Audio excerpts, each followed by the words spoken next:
Bermimpilah yang bagus-bagus, bermimpilah yang positif. Karena Oke. dari mimpi dan harapan semua menjadi nyata. Ketika kita mencintai sesuatu dengan tulus, itu efeknya luar biasa. Aku pernah dapat inbox yang bukan berteman di Facebook atau bajunya kayak gembel, baju nggak jelas. Kamu kok bikin karya, kamu tuh hobinya shopping. Nah, dari situ saya langsung terpukul. Aku akan tunjukkan aku bisa.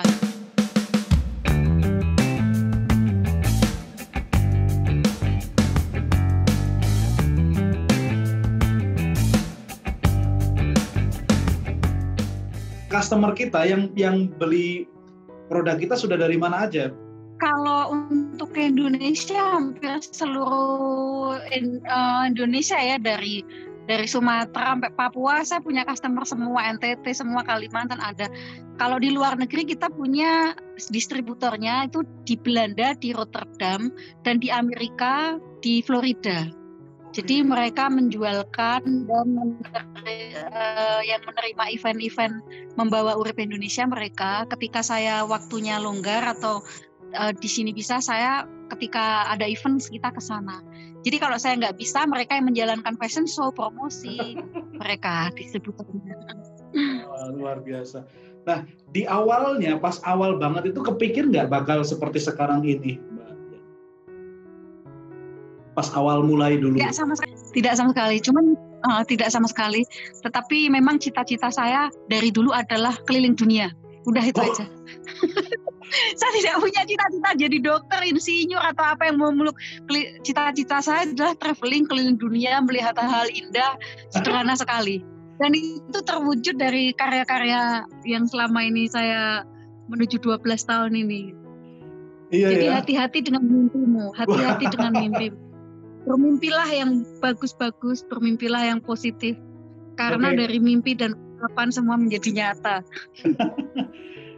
Iya ya, kita harus punya pikiran yang, keyakinan yang tinggi, mikirnya nggak boleh biasa-biasa berarti ya.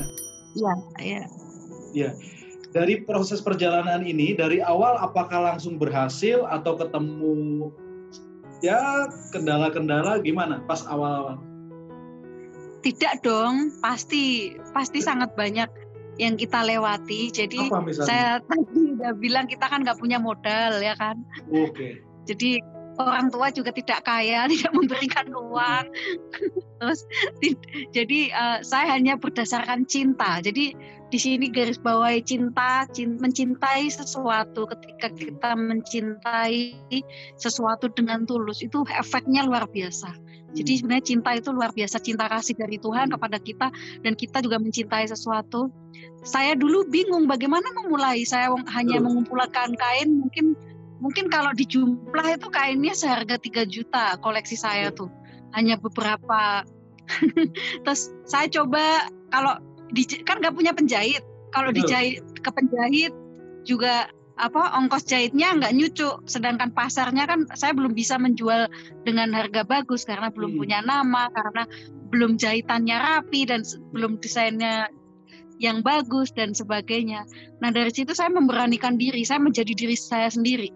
Saya bikin baju yang sesuai style saya dan ini menurutku asik, menurutku keren. Nah itu berdasarkan kesenangan itu saya gunting-gunting. Awalnya saya beli mesin jahit yang 400.000 yang second.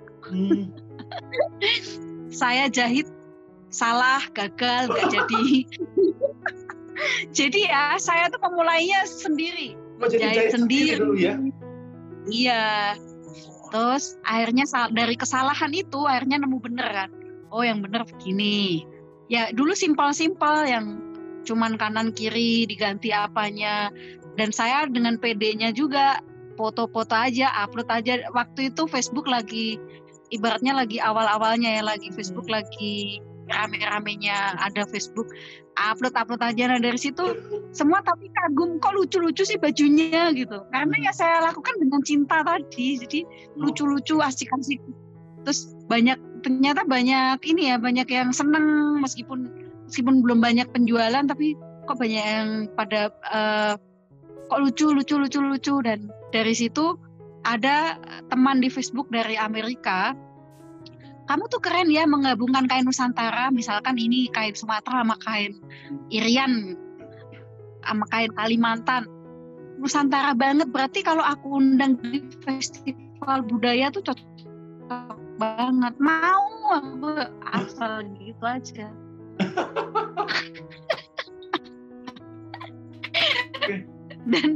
dan pertama saya di Amerika itu enggak.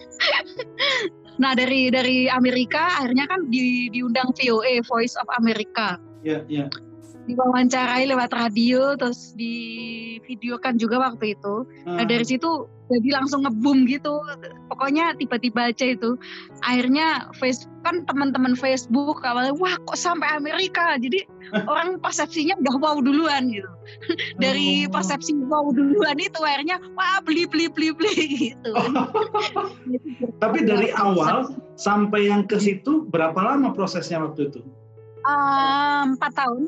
Wah, jadi 4 tahun ini perjuangan ya? Iya, perjuangan. Jadi, nah dari 4 tahun akhirnya penjualan bagus, saya keliling Indonesianya makin gencar gitu, makin melakukan perjalanan, terus bisa membawa fotografer, bisa mengajak asisten saya, manajer saya, kakak saya. Jadi dari semua dari penjualan, murni dari penjualan. Oke. Nah, gini, di awal-awal ada nggak yang komentar miring, nggak suka, atau buat down Mbak Dian, ada nggak? Ada dong, aku pernah dapat inbox yang bukan berteman di Facebook atau bajunya kayak gembel, baju nggak jelas, kan memang bajunya cak-cakan kan. Yang memang gayaku tuh begitu, gayaku bohemian, gayaku tuh boho banget. Yang bohemian tuh stylenya yang longgar-longgar, karena aku pecinta kegiatan alam bebas juga, jadi pengen baju tuh tetap bisa aktivitas santai, terus tapi asik, tapi nggak ada yang nyamain gitu. Ya itu dia. Pas dapat inbox begitu bilang, bajunya apa tadi? Bajunya nggak jelas, ini gak apaan jelas. Baju trembel. Ya saya nggak bales, saya nanggepin kayak gitu dengan dingin aja sih, santai aja. Rasanya semakin gimana? Ada hater, iya sebel pasti ada. Sebel pasti ada, cuman aku positive thinking. Haters itu bagian dari mengembangkan brand kita atau mengembangkan diri. Dari situ kan kita akhirnya introspeksi diri. Terus sahabat-sahabat saya, teman-teman saya itu juga ngejekin, kamu kok bikin karya, kamu tuh hobinya shopping. Nah dari situ saya langsung terpukul, aku akan tunjukkan aku bisa. Jadi memang kita harus mengalami pukulan untuk kita menjadi lebih kuat, kita harus mengalami jatuh juga. Jadi ternyata nggak semudah orang kira juga ya? Tidak. Jadi dulu ya itu jahit sendiri, foto sendiri, upload sendiri, ngirim barang sendiri, ngirim nomor resi sendiri, semua sendiri, dan pada akhirnya bisa membawa penjahit satu. Punya penjahit satu awal-awal tuh seneng banget, tapi juga sama, aku pernah ditipu gitu. Dia kabur bawa mesin jahit. Jadi untuk membentuk tim yang solid, membentuk tim sampai sejauh ini tuh gak gampang, butuh waktu yang lama, dan alhamdulillah sejauh ini sampai Urip Indonesia sekarang berdiri, kita timnya sangat solid, sangat kompak. Nah itu juga tidak membutuhkan waktu yang singkat. Jadi saya kolaborasi sama penjahit ini, dan sekarang sudah menemukan polanya. Gitu Mas. Kan kalau kita ketemu masalah mungkin terkait penjualan, ada tadi mesin dibawa orang, banyak orang berhenti juga di tahap itu gitu. Apa yang memotivasi Mbak Dian untuk terus melangkah? Ya karena saya pertama base kecintaan tadi, nggak bisa kalau kain tradisional ini tidak saya berhenti, berarti misi saya untuk mengenalkan kepada dunia, kepada semua orang itu juga berhenti. Dan saya melihat penenun mereka yang di pedalaman juga pasti juga berhenti juga kan gitu. Jadi memang itu sudah terpatri kuat, saya harus mengenalkan kain ini kepada semuanya, semua orang. Kita harus mengenalkan rasa. Iya. Momen-momen apa yang membuat kok sampai ini harus nih, ini kudu gitu? Ya, yang jelas karena saya menyelami kehidupan mereka itu loh, menyelami kisah-kisah mereka, kesulitan mereka, kesedihan mereka, dan dibalik kesulitan itu ternyata mereka punya mahakarya luar biasa.